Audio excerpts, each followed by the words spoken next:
Mais um exemplo de cálculo de limites. Agora nós temos envolvendo raiz. Esses que envolvem raiz possuem uma certa particularidade. O que a gente tem de propriedade de que a gente viu envolvendo raiz? É só uma propriedade. Ela está em algum lugar, que é essa aqui. Para apagar essas marcações. Então não, tem outra. Essa aqui é da variável, tá aqui. Basicamente é o seguinte: você tem o limite de uma raiz, aí você tem a bichinha de dentro, você pode calcular o limite da bichinha de dentro, ou seja, o limite pode entrar na raiz. Você pode interpretar que ele entra na raiz, ou pode interpretar que você pode calcular o limite aqui dentro e só repetir a raiz. Fica a critério. Pode, se pareceu confuso, não se preocupe não, que vai já ficar claro. Então, mas aqui a gente não é tão igual parecido com aquela propriedade, a raiz aqui está em cima. Aí fica a pergunta: como é que eu posso calcular o limite? Vou colocar a solução. Primeira coisa, quando você vê um limite, você pode pensar nas propriedades. Pense nas propriedades. O que a gente pode fazer no limite? A gente pode calcular limite em cima e limite embaixo. Então eu quebraria em dois, tá? Vou fazer aqui como rascunho. Limite de toda essa parte de cima. Vai sair torto, que eu não vou me preocupar muito agora, porque é rascunho. E limite do de baixo. Então dividir em limite do... não tem limite. Não tem limite aqui, guys. Não tem limite. Quebrei limite. Usei aquela propriedade do quociente, limite em cima, limite embaixo. Só que, guys, limite embaixo vai dar quanto esse limite aqui? Faltou o limite aqui, ó. Limite. Então tem limite em cima, limite embaixo. T tende a zero. Faltou colocar.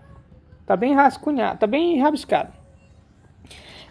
O que eu quero mostrar de fato é isso aqui. Esse limite é quanto? Esse limite é zero. Esse limite é zero. Porque aqui embaixo, se você fosse calcular por ser um polinômio, seria a regra da substituição e daria zero. Zero ao quadrado, zero. Porém, a gente sabe da propriedade que não pode zerar no denominador. O denominador não pode zerar. Ou seja, está descartado isso. Por isso que eu fiz assim, todo bagunçado. Aí está descartado. Sempre que você tentar usar a propriedade, não esquecer que o denominador nunca pode zerar. Então a gente tem que partir para outros meios, outras técnicas. E especialmente em raízes que não cobrem toda a nossa expressão, que é o caso, se você olhar direitinho, você tem raiz só numa parcela. A raiz ela está em uma parcela. Pode até ter uma outra raiz aqui, tá, guys? Podia até ter. Aí teria uma raiz em cada parcela. Mas o que eu quero dizer é que a raiz não contempla toda a nossa expressão do numerador.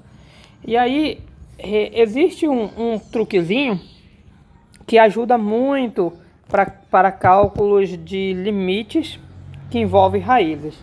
Tá? E a gente vai usar aqui. Mas antes de a gente usar, deixa eu passar a filosofia principal. A ideia, guys, nesse truque, vamos assim dizer, é eliminar essa raiz aqui, que pode ser que ela ajude, e ela vai ajudar. Porém, para esse truque funcionar,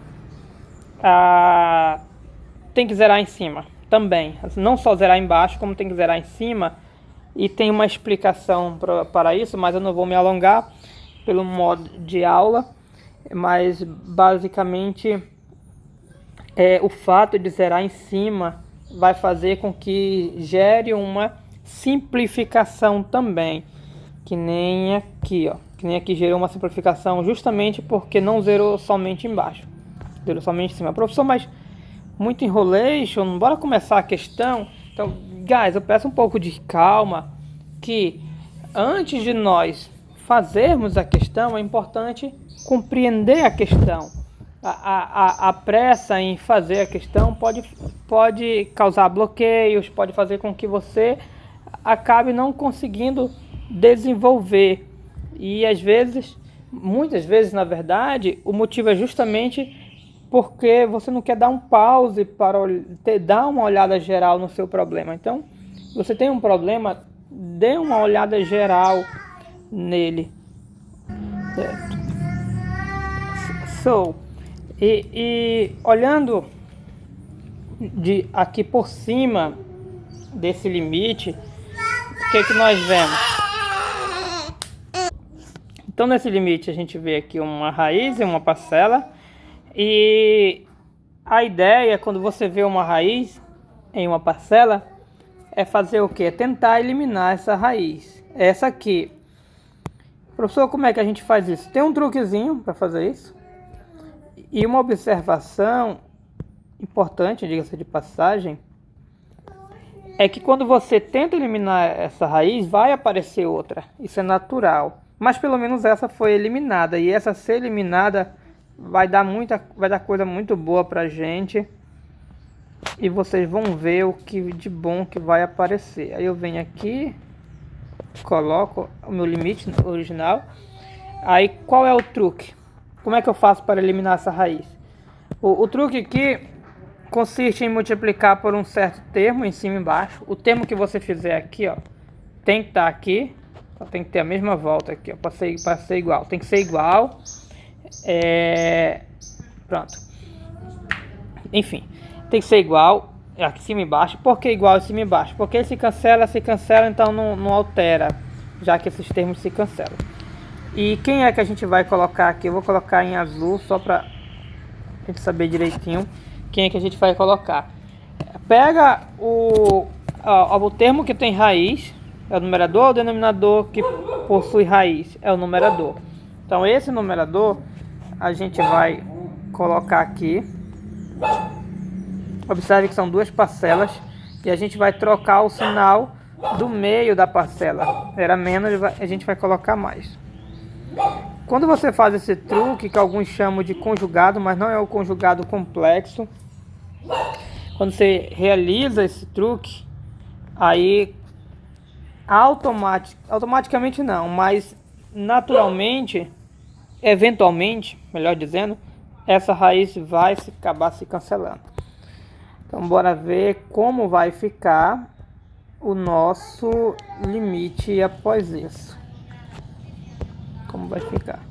Vai ficar limite t tendendo a zero.